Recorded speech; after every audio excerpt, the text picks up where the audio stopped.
혹시 자녀분 MBTI가 자꾸 바뀌거나 성향에 맞춰서 학원 보냈는데 오히려 아이가 힘들어하는 거 보면서 좀 답답하셨던 경험 있으시죠? 아, 네. 많으실 거예요. 우리 아이 진짜 재능은 뭘까? 이게 참 어려운 문제 같아요. 맞아요. 그런데 여기 아이가 태어날 때부터 어쩌면 변하지 않는 재능의 씨앗 같은 게 있다고 보는 좀 흥미로운 관점이 있어요. 아, 그 사주명리학의 오행 말씀하시는 거죠? 네, 맞습니다. 바로 그 생년월일 실을 바탕으로 보는 오행이요. 오늘은 이 수천 년 된 지혜를 통해서 자녀의 잠재력을 좀 새롭게 들여다보는 시간을 가져보려고 합니다. 네. 오행, 목화토금수. 이게 좀 어렵게 들릴 수도 있는데 본질적으로는 아이가 태어날 때 받는 5가지 기본 에너지잖아요. 그렇죠. 그 에너지의 조합? 네. 이 자료들을 보면 아이가 어떤 에너지를 특히 좀 강하게 타고났는지 그걸 아는 게 잠재력 이해의 첫걸음이다. 이렇게 이야기하더라고요. 네, 복잡한 이론보다는 각 에너지가 가진 그런 핵심 특징에 좀 집중해보면 좋겠네요. 맞습니다. 좋습니다. 그럼 이 자료들을 바탕으로 해서 각 오행별 재능의 씨앗, 그리고 그 잠재력을 어떻게 키워줄 수 있을지 본격적으로 한번 얘기 나눠볼까요? 네, 좋아요. 먼저 목기운, 리도의 씨앗이라고 하네요. 아, 나무처럼 쭉쭉 크는 에너지. 네, 그렇죠. 창의력, 추진력 좋고 또 호기심 많아서 새로운 거 배우는 걸 즐긴다고 해요. 뭐랄까 기획자나 교사, 건축가 이런 쪽 생각해 볼 수 있겠네요. 주도적인 성향이 강하군요. 네, 근데 여기서 코칭 팁이 저는 좀 흥미로웠어요. 결과보다는 그 과정을 칭찬해주고 좀 자율성을 주는 거, 그게 성장의 핵심이라고 합니다. 아, 맞아요. 아이 안에 있는 그 성장 동력을 믿어주는 거죠. 스스로 목표 세우고 나아가게끔 그렇죠. 환경을 만들어주는 거, 그 자율성. 못 키운 아이들한테는 이게 정말 중요한 열쇠 같네요. 아, 자율성이 그 내재된 동력을 확 끌어내는 거군요. 확실히 중요한 포인트네요. 네. 그럼 다음은 화기운 볼까요? 인싸의 씨앗. 아, 열정적이죠? 네. 활활 타는 불처럼 열정 넘치고 표현력 좋고 주목받는 거 즐긴다고 하죠. 네, 딱 봐도 에너지가 넘치네요. 그래서 강송, 연예인 아니면 유튜버, 마케터처럼 좀 자기를 드러내는 직업 이런 게 잘 어울릴 수 있겠어요. 그렇겠네요. 코칭 팁으로는 아이의 감정이나 표현을 그냥 있는 그대로 그걸 인정해주고 다양한 사람들하고 어울릴 기회를 많이 만들어주는 게 좋다고 하네요. 아, 화기운의 핵심은 그거군요. 발산하는 에너지, 그리고 사회성. 네네. 자기 생각, 감정 이런 걸 좀 자유롭게 표현하고 다른 사람들이랑 좋은 관계 맺을 때 더 빛나는 타입인 거죠. 그런 환경이 중요하겠어요. 그렇군요. 표현하고 관계 맺는 그 경험 자체가 중요하네요. 네. 자, 세 번째는 토기운입니다.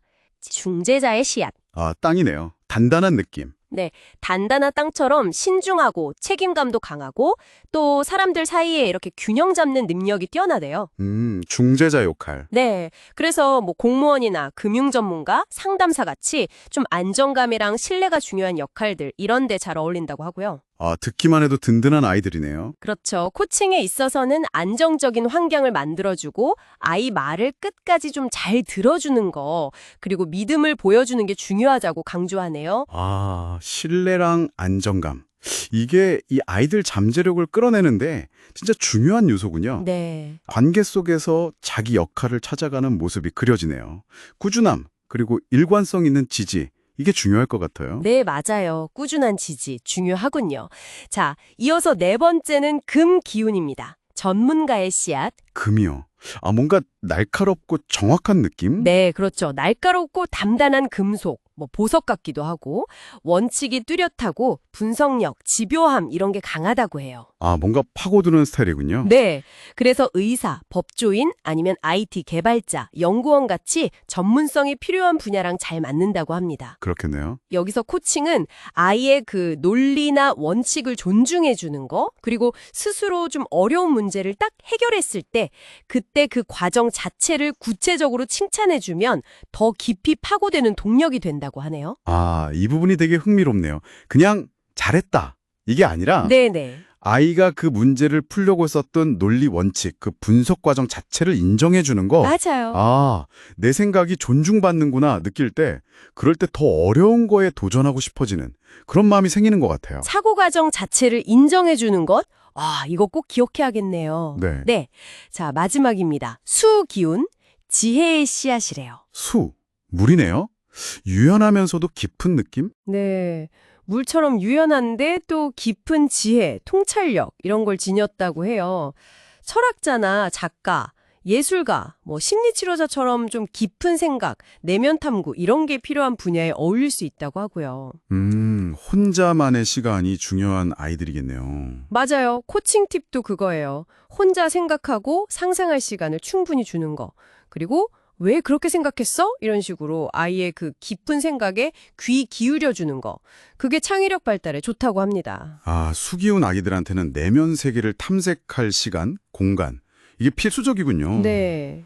특히 그 왜라는 질문, 그걸로 아이 스스로 자기 생각을 더 깊게 들여다보게 돕는 방식. 아, 그건 정말 효과적인 접근법 같아요. 단순히 답 찾는 걸 넘어서 사유의 깊이를 더해주는 거죠. 그렇네요.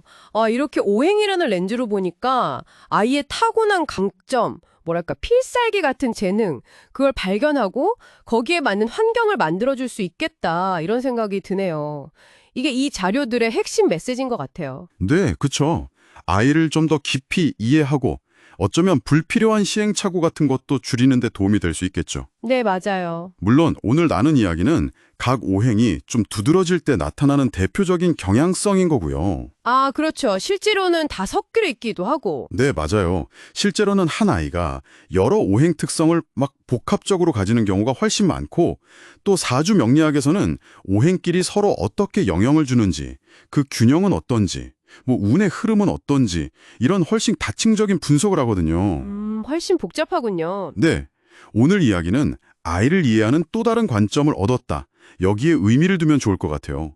근데 여기서 한 걸음 더 나아가서 이런 질문도 던져볼 수 있을 것 같아요. 어떤 질문일까요? 단순히 어떤 기운이 제일 강한가 이걸 넘어서요.